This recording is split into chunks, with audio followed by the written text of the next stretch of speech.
여러분 안녕하십니까? 계속해서 전북권 뉴스입니다. 꽃샘 추위가 물러가면서 완연한 봄이 왔습니다.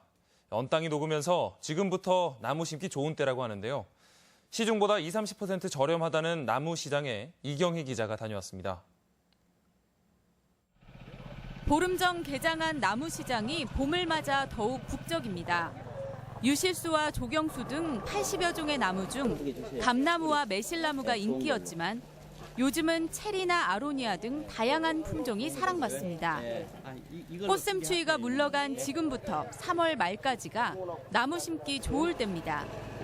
이제 퇴직하고 나서 이제 밭에 이런 유실수 좀 심고 열매도 따고 이러기 위해서 좀 나무 좀 사러 왔어요. 나무를 살 때는 잔뿌리가 많은지 살펴야 생명력이 강한 묘목을 살 수 있습니다. 심는 방법도 다른데 뿌리나무는 흙을 고루 덮은 뒤 꼭꼭 밟은 다음 물을 충분히 뿌려줍니다. 분재는 고무끈을 말끔히 제거하고 구덩이에 물을 충분히 넣어준 뒤 밟지 않고 흙만 살짝 덮어줍니다. 퇴비를 넣게 되면은 거기서 나오는 가스에 의해서 묘목들 뿌리들이 상합니다. 그래서 생육에 지장이 많습니다. 그래서 올해는 식재하실 때는 넣지 마시고 올 가을이나 내년 봄에.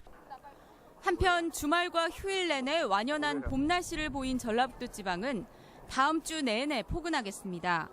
대체로 맑은 날씨에 낮 기온도 평년보다 2-3도 높은 15도 안팎을 보이겠습니다. 다만 가끔 미세먼지 농도가 높아 기상예보를 잘 살펴야 할 것으로 보입니다. MBC 뉴스 이경입니다. 다음 달 도내 세계선거구에서 치러지는 보궐선거는 선거관리 비용만 10억 원이 넘게 드는데 모두 해당 자치단체가 부담하게 됩니다. 비리로 중도 하차한 당사자나 정당에게 비용을 부담시켜야 한다는 목소리가 높습니다. 박찬익 기자의 보도입니다. 다음 달 12일 전국적으로 실시되는 재보궐선거에서 도내에서는 도의원과 전주시의원, 완주군의원 등 모두 3명을 새로 뽑습니다.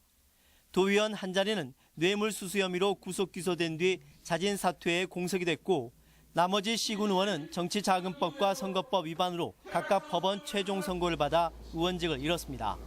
사퇴한 도의원을 공천했던 더불어민주당은 보궐선거에 후보를 내지 않기로 했습니다.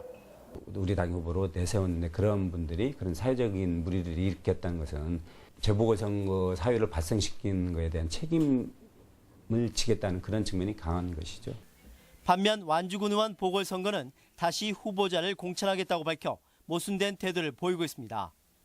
이번 도내 보궐선거에 들어가는 관리 비용만 10억 3천만 원, 모두 해당 자치단체의 몫입니다. 이 때문에 비리나 불법에 연루돼 중도 하차한 선출직이나 공천을 한 정당에게 보궐선거 비용을 물려한다는 주장이 갈수록 설득력을 얻고 있습니다. 공직에서 뇌물을 받거나 또는 선거법을 위반하면서 다시 공직에 나서는 이러한 잘못된 관행들을 없앨 수 있는. 하지만 현재는 선거법 위반으로 당선이 무효가 된 경우만 비용을 반환받고 있습니다. 선거 범죄로 당선이 무효된 사람은 반환받은 기탁금과 보존받은 선거 비용을 반환해야 되는데 이번 선거는 해당이 없습니다.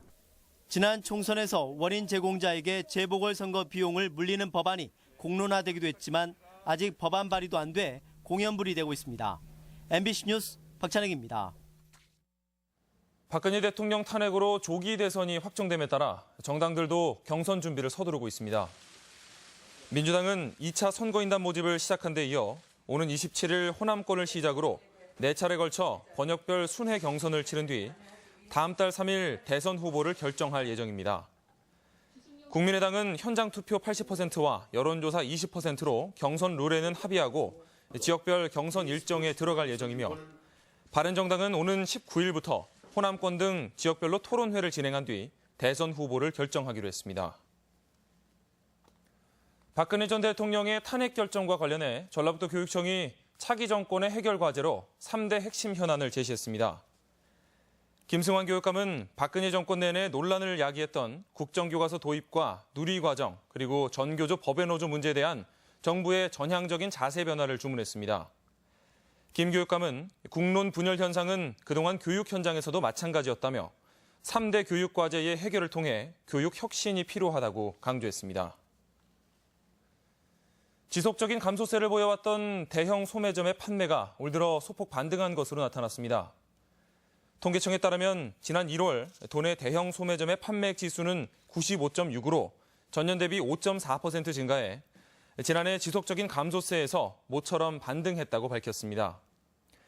상품군별로는 음식료품 15.5%를 비롯해 화장품 등의 매출이 올랐고 오락이나 취미용품, 의류, 가전제품은 감소했습니다. 사체 결함을 시정하기 위해 한 달 동안 출고를 미뤘던 GM 군산 공장에 올뉴 크루즈 고객 인도가 재개됩니다. 한국 GM은 지난 한 달 동안 올뉴 크루즈의 결함에 대해 점검한 결과 에어백 고정 부분의 안전성에 문제가 없음을 확인했다며 지난주부터 생산을 재개했다고 밝혔습니다. 이에 따라 이번 주부터 차량 고객 인도를 개시할 수 있게 됐고 군산 공장 가동도 활기를 띨 것으로 전망됩니다. 오늘 오전 11시 반쯤 고창군 고창읍 월암리에서 밭두렁을 소각하다 불이 인근 야산으로 옮겨부터 0.2헥타를 태우고 1시간 반 만에 꺼졌습니다. 오후 3시쯤에는 장수 산서면 오성리에서 역시 밭두렁 소각 도중 불이 났습니다. 전북권 뉴스였습니다.